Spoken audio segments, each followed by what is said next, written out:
І так, на відео вже видно невеличкий процес роботи. А що саме я тут робив?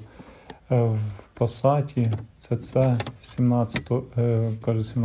13 року, коли літом постоїть на сонці, почало появлятися скрип. З панелі, з торпеди, невідомо звідки, появився скрип. Особливо він не відчувався, якщо на невеличких ямках десь проїжджаєш, він аж вухо так ріже.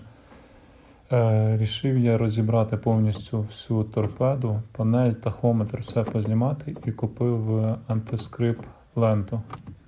Та попробував все попроклеювати повністю за тахометром. Після чого зібрав назад торпеду.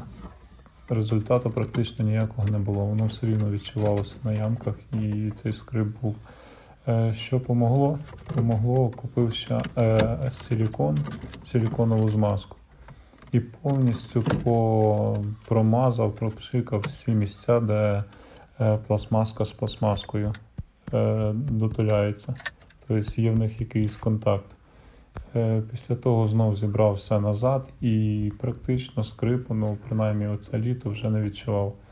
Не знаю, що буде наступний рік. Якщо він знову появиться, то доведеться знову розбирати. І надіюсь, що комусь це помогло.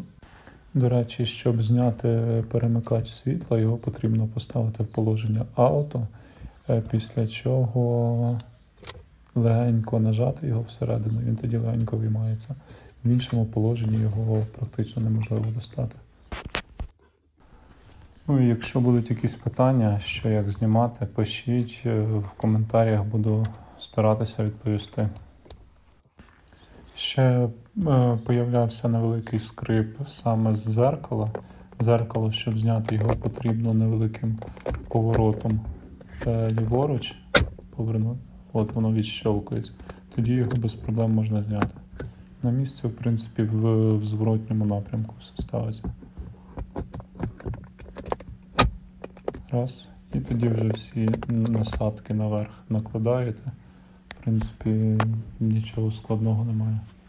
Я ж, як казав, пишіть коментарі, що цікавить, буду відповідати.